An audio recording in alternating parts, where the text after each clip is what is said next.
If we're looking in the nearer future, I think as we have more data on quadruplet therapy, the addition of daratumumab to proteasome inhibitor and immunomodulatory drug therapy together, we will hopefully, as we see, have some progression-free survival benefits.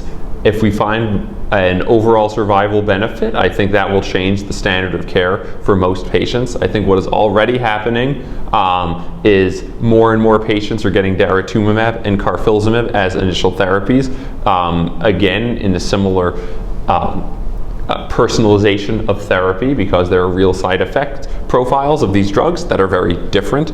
Daratumumab happening to be very well tolerated even in older patients. I think the landscape is changing, where people who at one point as recently as last year I would say, oh, you might get a doublet, I don't think you can handle Revlimid and bortezomib. Now these patients, like say, you probably can get daratumumab and either lenalidomide or bortezomib. So I think certainly solidification of almost all patients receiving at least a triplet, some getting quadruplets including a monoclonal antibody.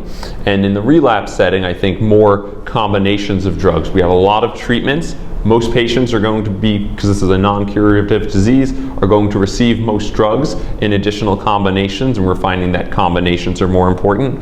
And in the next few years, we hope to see things like BCMA-directed targeted therapies and CAR T cells be approved for the treatment of myeloma, and likely also being moved earlier into the disease.